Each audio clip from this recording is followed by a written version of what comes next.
Hey, what's up everybody? EXO coming at you here from inside the workshop. It's definitely a work in progress, but I figured I'd post this video just walking through some of the tools, well, all the tools that I use to make the projects you've seen in my videos. Because I don't have a whole lot of stuff, but what I do have is really handy and you just gotta have this stuff. So let's go ahead and start with this table saw here. This thing has been a savior of multiple projects. Good old Robbie hooked it up for 25 bucks several years ago, and I've been using it ever since. It's got a 10-inch blade on there right now. It cuts up to double baffles easily. You got an adjustable little crank right here which goes up and down. The only downside to it, you can only go over 11 inches, so if you have anything more than that, you gotta do it by eye or have something, a little extended table, but we don't have one of those right now. Number one, table saw. Must have for every box builder or anybody who's getting into the whole woodworking or car audio stuff like that. Gotta have it. Secondly, which is, you know, optional, but it's really great to have, and I've just been now experimenting with it, is routers. You gotta have one of these if you want to do some details around your boxes, if you want to do some easy carpeting like that, and custom console work, trim, all that stuff. It's all made 10 times easier with a router and also a router table. You can't really see it, but I have a Milwaukee router with a round over bit installed right now. With the router, you gotta have your bits. These are really expensive. I know it sucks, guys. It sucks. Each one of these is like, can be up to 40 bucks just for one. But you gotta do it. You gotta get the carbide tips. These things are ultra strong.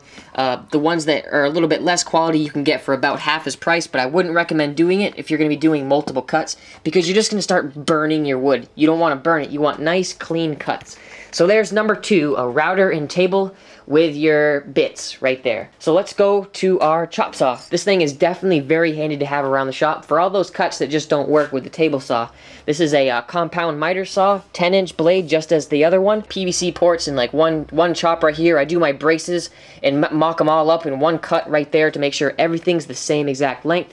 So there's another really good investment to have on your side, is a chop saw, miter saw. Let's get into our palm sanders. These things are really great to have. You got your finishing sander, and then you got your palm sander here. I really like to take these around the edges and put a nice little fine grit on there to make the subwoofer boxes or your Bondo, any body filler, ultra smooth. It really adds that finishing touch. I usually leave the big stuff to this guy with a lower grit on that side, and the littler stuff to this guy so I can get it nice and detailed with my palm. Next up on the list is my jigsaw. I have done so many projects with just my jigsaw. You can basically cut out a whole box, do your subwoofer cutouts, to pretty much do everything, but you're bracing all with a jigsaw. As long as you can cut very straight, this thing can do everything. But obviously it's not meant to do straight cuts. That's what we have the table saw for. But any hard to get curves or squirrely cuts, this thing is great for it. So it's definitely a must-have for every workshop, and this thing has been doing me real good too. It's also a Milwaukee from my buddy Robbie. Robbie hooked this up for free because I helped him build his subwoofer box about 3, maybe 4 years ago. So there's that, jigsaw, number 5. Next up is a drill. You gotta have yourself a nice drill. I believe this is also a Milwaukee drill. Very nice. This thing has friggin' damn near broken my wrist on several occasions. It's a very powerful drill. It has tons of PL on it. This thing has survived the test of time, and I have dropped it several times, and it's a great drill. So you gotta have a drill. And moving right along, we got this Dewalt angle grinder.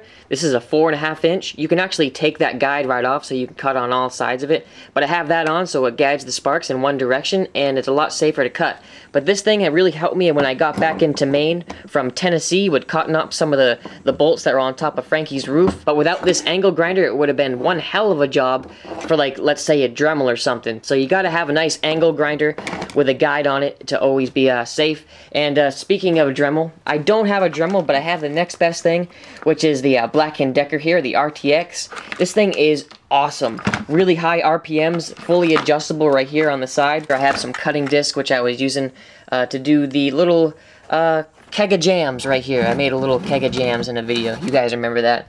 But yeah, having a Dremel is awesome, or, you know, having the next best thing, a little Black & Decker kit. I picked this up for $3. You can't get much better than that. This right here is a Sawzall, a Dewalt Sawzall.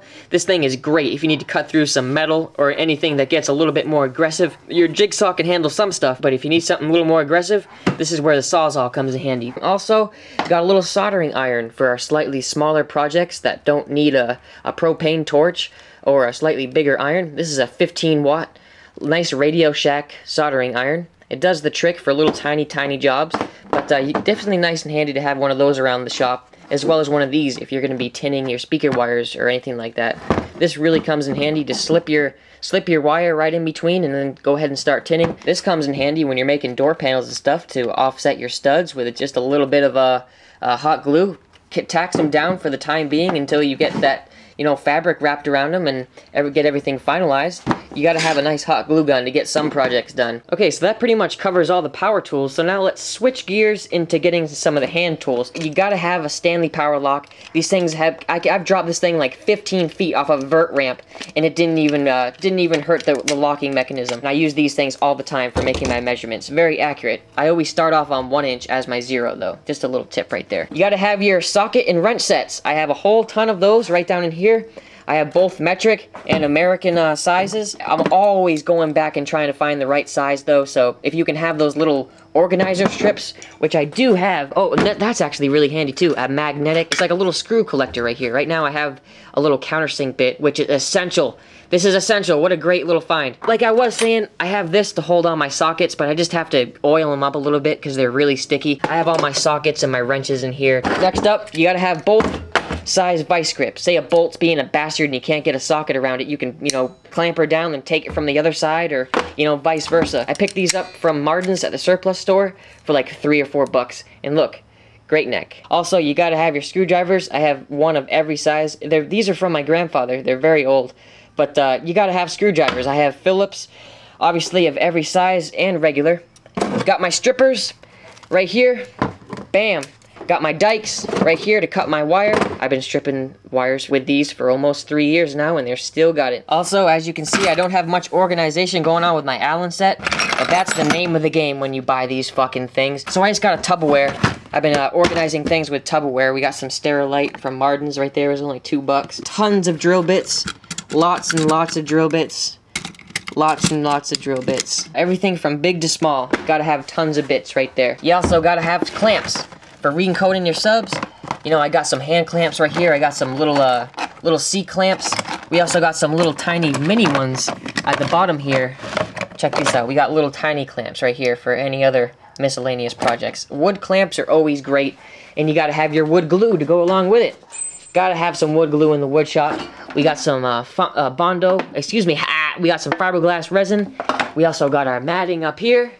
Now I'm just gonna pick up the speed a little bit, YouTube, but for anything fiberglass, we have basically a little bit of everything here. As far as things that you just gotta have in the workshop, a multimeter is one of them. This is the Klein from Home Depot. It's like indestructible. It has great accuracy, and I've noticed that the battery life is exceptional on it too. So with those 3 things, I definitely recommend having this multimeter.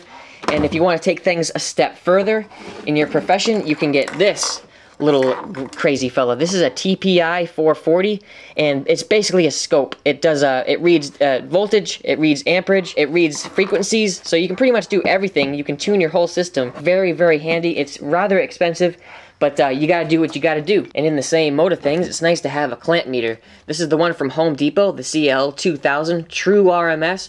You can test the wattage of your amplifiers, among other things, and I actually did this around my house to check the electrical output for all my appliances, just to see if the numbers I got matched the number that I got on my bill. So you can do a number of things with the clamp meter. Very, very nice, and it's actually not too expensive. I got that at Home Depot. We got some paint rollers for everything that we, you know, gotta paint. We obviously can see previous projects. We got the green from the bed that I made. We got the red from the table we painted. We got the blue from my 218s wall. The yellow from my 618s wall. Some brand new stuff that we added to the workshop, which is a quick release bit. Check this out. No more going crazy on my videos. Some essentials for car audio. A stubby. You gotta have a stubby. You gotta have ones that has a removable top too, so you can put different bits in it. Say a speaker's mounted really close to the inside of your dash, this will make it possible, and if without it, sometimes impossible. Utility blades, you gotta have at least, you know, at least 2 or 3 of these. Each and every toolbox has at least 1 utility blade. Very handy. Every shop should have the ability to carpet a box, and this really makes it possible, having a nice X-Acto kit. I have all sorts of different ones to choose from. Very sharp blades. I like these ones that you can snap off and have a reset with a brand new sharp blade. You can just snap it off as you go.